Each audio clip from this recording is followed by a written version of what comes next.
Washington D C کے اس علاقے میں یہ یوکرینی رضاکار اپنے آبائی وطن میں لوگوں کی مدد کرنے کے لیے میڈیکل کٹس تیار کرنے میں مصروف ہیں۔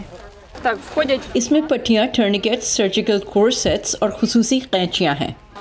ان کا کام ایک کنویئر بیلٹ پر کام کرنے کے انداز کا سا ہے۔ یوکرینی خیراتی ادارہ یونائٹڈ ہیلپ یوکرین اس طرح کی کوششوں کی سرپرستی کر رہا ہے۔ یہاں مجموعی طور پر 50 رضاکار کام میں مصروف ہیں۔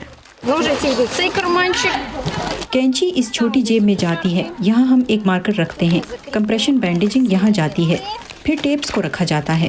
کٹ میں تمام چیزیں رکھنے کے بعد اسے ملا کو دیا جاتا ہے۔ میں سپروائزر ہوں، مجھے اس بات کو یہ یقینی بنانا ہے کہ ہدایات کے مطابق ہر چیز اپنی جگہ اور ترتیب میں ہے، پھر میں اور میرے ساتھی کٹس کو بڑے ڈبوں میں ڈالتے ہیں۔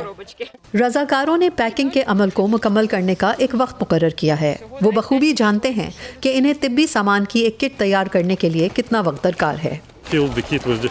میں کٹ کو مختلف اشیاء سے بھرتا ہوں اور میری بیوی اس پر لگنے والے وقت پر نظر رکھتی ہے۔ ہم نے پہلے یہ دیکھا کہ پیک کرنے کا سب سے تیز رفتار طریقہ کیا ہے اور اس تیاری نے کام میں بہت مدد کی۔ میڈیکل کٹ میں سب سے اہم چیز ٹرنیکٹ ہے۔ اس کا استعمال ہاتھ پیروں سے بہتے خون کو روکنے کے لیے کیا جاتا ہے۔ آپ پہلے اسے ٹھیک سے پوزیشن کریں، پھر اسے کس کر باندھیں اور اسے ایسے موڑ دیں، پھر ٹورنیکٹ کے اوپر اس دن کی تاریخ ڈال دیں جس دن اسے باندھا گیا تھا۔ اس طرح کی میڈیکٹس فوجیوں کو طبی امداد ملنے تک زندہ رکھنے میں مدد کرتی ہیں۔ 24 گھنٹے کام کرنے والے یہ رضاکار اس دوران ان رشتہ داروں اور قریبی دوستوں کے بارے میں بات کرتے ہیں جو اب بھی یوکرین میں ہیں۔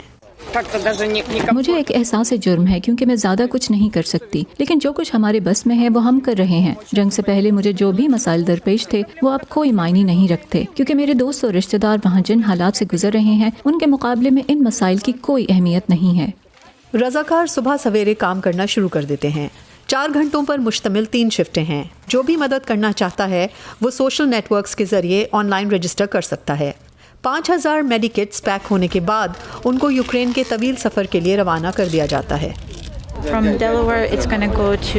ڈیلاویئر سے یہ باکسز پولینڈ جاتے ہیں جو ہمارا ٹرانزٹ زون ہے، پھر انہیں لیویو اور آخر میں کیف پہنچا دیا جاتا ہے۔ رضاکاروں کا کہنا ہے کہ طبی کٹس کو کیف پہنچنے میں 1 ہفتے سے کم وقت لگے گا، جہاں وہ یوکرین کے متعدد شہروں میں تقسیم کر دی جائیں گی۔